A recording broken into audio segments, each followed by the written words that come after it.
देखिए आज हम लोग जानेंगे संविधान के बारे में कि संविधान क्या होता है।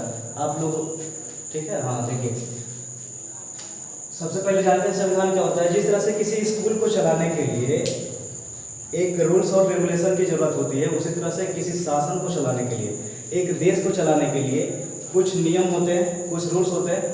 उसी के वो रूल्स जिस किताब में लिखे होते हैं उसी को हम लोग क्या बोलते हैं? संविधान बोलते हैं। तो इसमें देखते हैं, सबसे पहले समझते हैं कि चीज संविधान में क्या होता है। तो मान लीजिए कोई आर डी शर्मा का बुक है, एक बुक है, तो उसमें सबसे पहले दिया रहता है क्या? लेसन, फिर उसके चैप्टर का नाम दिया रहता है, फिर पेज नंबर, ये इतने पेज नंबर से इतने पेज नंबर तक है। तो उसी तरह से संविधान क्या हम लोग हमको क्या पढ़ना है? भारतीय संविधान, भारतीय संविधान पढ़ना है। और भारतीय संविधान भी उसी बुक की तरह है जो इस तरफ ये वाला जो बुक दिखाया गया है यहाँ पे। तो संविधान भी इसी तरह है, इसमें भी चैप्टर होगा। संविधान में जो चैप्टर होता है उसको हम लोग पार्ट बोलते हैं, भाग बोलते हैं। फिर चैप्टर का नाम कोई भी हो सकता है, जो नागरिकता हो सकता है, फंडामेंटल राइट्स हो सकता है, मूल अधिकार। और फिर लास्ट में जो पेज नंबर दिया रहता है वो आर्टिकल लिखा रहता है कि कहाँ से कहाँ तक है। तो यहाँ पे समझेंगे संविधान हमारा क्या हो गया? किताब हो गया, ठीक है। उसका कोई भी चैप्टर हो गया, जैसे चैप्टर 3, यहाँ पे लेसन 3 लिए हुए हैं, लेसन 3 में परसेंटेज है, तो उसी तरह से चैप्टर क्या हो गया? 3, मतलब भाग 3 हो गया। और उस चैप्टर का नाम क्या है? मूल अधिकार, फंडामेंटल राइट्स। और उसके बाद आगे बढ़े, जैसे पेज नंबर दिया हुआ है आपके बुक में, तो पेज नंबर का काम कौन करता है? ये आर्टिकल काम करता है कि 12 से लेकर के 35 तक, यहाँ तक क्या है? आर्टिकल है। यहाँ तक मूल अधिकार हमारा क्या हो जाता है? खत्म हो जाता है। तो इसमें देखेंगे कि संविधान में टोटल भागों की जो संख्या होती है वो कितनी होती है? 22 होती है। कितनी होती है? 22, ठीक। उसके बाद देखिएगा, अब टोटल भाग की संख्या 22 हो गई, लेकिन जो मूल अधिकार पढ़ेंगे किस भाग में पढ़ेंगे? किस भाग में है? भाग 3। और उसके बाद आर्टिकल की बात करें तो आर्टिकल, टोटल आर्टिकल की संख्या हमारे संविधान में, भारतीय संविधान में टोटल आर्टिकल जो अनुच्छेद है उसकी टोटल संख्या कितनी है? 395। 395 है, जो कि क्या है? फंडामेंटल राइट हमारा चैप्टर है। और फंडामेंटल राइट संविधान में कहां से कहां तक है? तो आर्टिकल 12 से 35 तक है। चलिए, इसमें एक और चीज आता है जिसको हम लोग शेड्यूल या अनुसूची बोलते हैं। अनुसूची क्या होता है? देखिए, जिस तरह से किसी चैप्टर में लेसन के पहले 2-3 चैप्टर जोड़ देता है, कि मान लीजिए कोई फिजिक्स का एम करेक्ट का बुक अगर पढ़ा होगा 12th में, 11th-12th में, तो जानता होगा, या किसी भी बुक में अगर लिखा रहता है सबसे पहले, तो उसके पहले 2-3 पेज उसके टोटल बुक का फार्मूला लिख देता है, किस फार्मूले में ये मतलब इस चैप्टर में वाला फार्मूला लगेगा। उसी तरह से 2-4 पेज पहले संविधान के पहले ही जोड़ देते हैं, जिसको हम लोग बोलते हैं क्या? अनुसूची। क्या बोलते हैं? अनुसूची। अनुसूची, अनुसूची या शेड्यूल बोला जाता है उसको। तो अनुसूचियों की जो टोटल संख्या होती है वो कितनी होती है? वो होती है 12। अनुसूचियों की टोटल संख्या 12। चलिए एक बार फिर से देख लीजिए। तो यहाँ पे हम क्या पढ़ेंगे? संविधान पढ़ेंगे। संविधान में टोटल पार्ट होते हैं, कितने होते हैं? 22। और चैप्टर का नाम क्या पढ़ रहे हैं अभी हम? मूल अधिकार। और आर्टिकल कितने हैं टोटल? 395। और अनुसूची की संख्या 12। तो 12 जो अनुसूचियों की संख्या हो गई, उसमें हम समझ रहे हैं कि करके टोटल अनुसूची यहाँ पे नहीं याद हुआ है। आराम से हम इसको देखते हैं एक एक करके।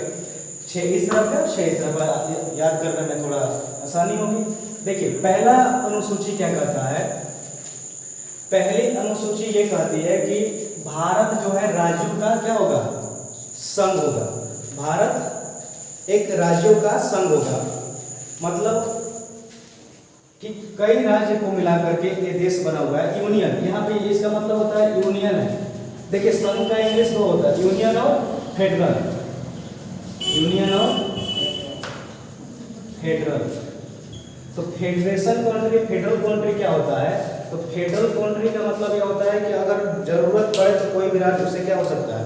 अलग हो सकता है। लेकिन यूनियन यहाँ पे बोल रहा है, तो यूनियन का मतलब ये होता है कि कितना भी दिक्कत प्रॉब्लम आ जाए, लेकिन वो राज्य उस देश से क्या होगा? बिल्कुल भी अलग नहीं होगा। ये मतलब होता है किसका? यूनियन का। ये तो भारत क्या है? राज्यों का एक संघ है। इस राज्य का कितना सीमा होगा, कितना एरिया होगा, टोटल चीज किसमें दिया है? अनुसूची फर्स्ट में। दूसरा चीज क्या करता है? शेड्यूल का दूसरा चीज कहता है उसका वेतन बताता है। कोई भी चीज, कोई भी व्यक्ति अगर गया, जैसे मुख्यमंत्री हो गया, चाहे कोई भी लोकसभा राज्यसभा का सदस्य हो गया, तो सबसे पहले उसका वेतन निर्धारित करता है।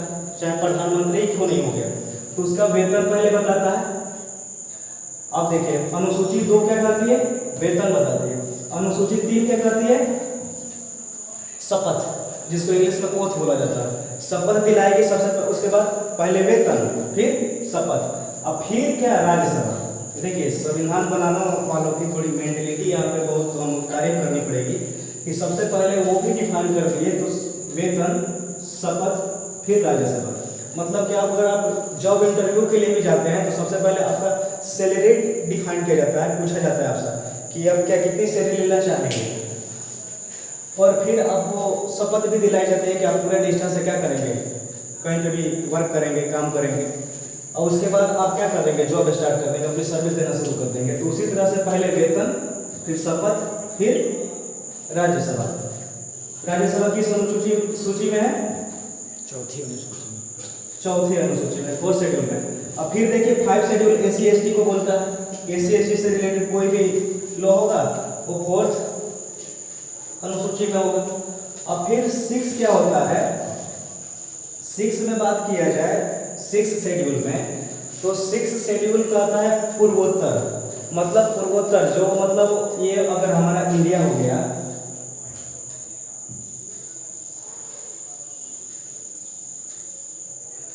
ये हमारा क्या हो गया, अगर भारत हो गया तो पूर्वोत्तर में मतलब जो अरुणाचल प्रदेश हो गया, उस सब के 7 सिस्टर्स ऑफ इंडिया जिसको बोला जाता है, वो जितने सारे राज्य हो गए वो सब आ जाते हैं कि उनसे रिलेटेड कोई भी चीज होगा तो पूर्वोत्तर 6 शेड्यूल में रखा गया। मान लीजिए कि वो लोग कह रहे हैं कि पूर्वोत्तर वाले जो भी राज्य हैं वो ज़्यादा डेवलप नहीं है, तो उसके नहीं होने के कारण इनको 6 शेड्यूल में रखा गया कि कोई भी दिक्कत हो तो इस शेड्यूल से क्या किया जा सके, हेल्प लिया जा सके। अब फिर देखिए आता है 7th शेड्यूल में शक्ति का विभाजन, डिवीजन ऑफ पावर। इसका मतलब क्या होता है, हर राज्य को अपने तौर पे एक निजी फैसला लेने का हक है। जैसे कि मान लीजिए कि बिहार गवर्नमेंट ने शराबबंदी लागू किया बिहार में, तो उसको वो अपना अधिकार, संविधान के 6th शेड्यूल से उसको अधिकार है कि वो क्या कर सकती है, अपने राज्य का डिसीजन ले सकती है। कोई भी शासन के थ्रू अगर जो अच्छा हो वो निर्णय लिया जा सकता है। तो शक्ति का विभाजन ये भी करता है, लेकिन ये भी करता है कि अगर कैबिनेट, सेंट्रल गवर्नमेंट कोई एक्शन ले ले तो उस पर राज्य सरकार कुछ नहीं करेगी, उस पर हस्तक्षेप नहीं करेगी। जैसे कि मान लीजिए कि मोदी जी ने क्या किया कि नोटबंदी लगा दिया, और बिहार सरकार के पास अगर पावर होता तो डायरेक्ट मना कर देते कि हम मोदी जी के फैसले का विरोध करते हैं, हम नहीं मानेंगे, फिर बिहार में पुराने वाले नोट ही चलते। लेकिन ऐसा नहीं है, सेंट्रल गवर्नमेंट का जो अगर नियम है तो हर हाल में उसको क्या करना पड़ेगा, मानना ही पड़ेगा। 8वीं अनुसूची क्या कहता है, 8वीं अनुसूची में हम लोग देखेंगे भाषा। इंडिया में बहुत सारी भाषाएं बोली जाती है, तो मुख्य रूप से जो भाषाओं को लिया गया है वो भाषाओं की संख्या कितनी है, 22 भाषाएं हैं, जिसमें से मुख्य रूप से किसी भी नोट पे आपको 15 भाषाएं देखने को मिल जाएगी, आप लोग काउंट कर लीजिएगा। 9th शेड्यूल ये कहता है भूमि सुधार, कि भूमि से रिलेटेड, जमीन से रिलेटेड कोई भी चीज होगा तो किसमें देखा गया, 9th शेड्यूल में। जैसे पहले के लोग रियासत हुआ करते थे, तो अपने पहले प्रधानमंत्री जवाहरलाल नेहरू साहब ने क्या किया था कि उनको जितने राजा थे सबको भेज दिए कि जिसके जिसका भूमि है सबका मुझे क्या कीजिए, ब्यौरा दीजिए कि हमें जरूरत है अभी जो भी चीज़ें। तो भूमि से रिलेटेड कोई भी चीज़ होगा तो 9th शेड्यूल में। अब देखते हैं 10th शेड्यूल में क्या होता है, दल बदल कानून। जो दल बदल होते हैं, एक इसका मतलब क्या हुआ, संविधान बनाने वालों ने सोचा कि अगर मान लीजिए कि कोई पार्टी जीत रही है, जैसे बीजेपी जीत रहा है और दूसरा आदमी आकर के उस पार्टी में जाकर के चला गया, मतलब जो पार्टी जिधर जीत गई उधर पार्टी वो लोग अपना पार्टी छोड़ करके दूसरे में चले गए, तो इस सब को रोकने के लिए दल बदल कानून लाया गया। ठीक है, तो दल बदल कानून कहा जाता है ये कि अगर मान लीजिए कि कोई भी पार्टी चेंज कर रहा है तो पार्टी वो तब तक चेंज नहीं कर सकता जब तक उसका कार्यकाल 5 साल का जो है कंप्लीट नहीं हो जाता। 5 साल तक जब तक कंप्लीट नहीं होता तब तक वो उसी पार्टी में रहेगा, लेकिन 5 साल के बाद अगर वो चेंज करना चाहे तो चेंज कर सकता है। बीजेपी का कांग्रेस में जाना चाहे तो जा सकता है, कांग्रेस का बीजेपी में आना चाहे तो आ सकता है, लेकिन 5 साल उस पार्टी को जीतने के बाद ही। चलिए 11 शेड्यूल क्या कहता है? पंचायती राज को दिखाता है। 11 शेड्यूल में क्या है? हम पंचायती राज को दिखाएंगे कि पंचायत लेवल पे कितने कितने क्या क्या एक्शन लिए जा सकते हैं, वो सब चीज़ें हो गए। और 12 शेड्यूल पे आ जाता है आपका नगर पालिका। नगर पालिका जो शहरों में जिस तरह से गांव में पंचायत होता है उसी तरह शहरों में क्या होता है? नगर पालिका होता है। चलिए तो ये रहा आपका टोटल शेड्यूल।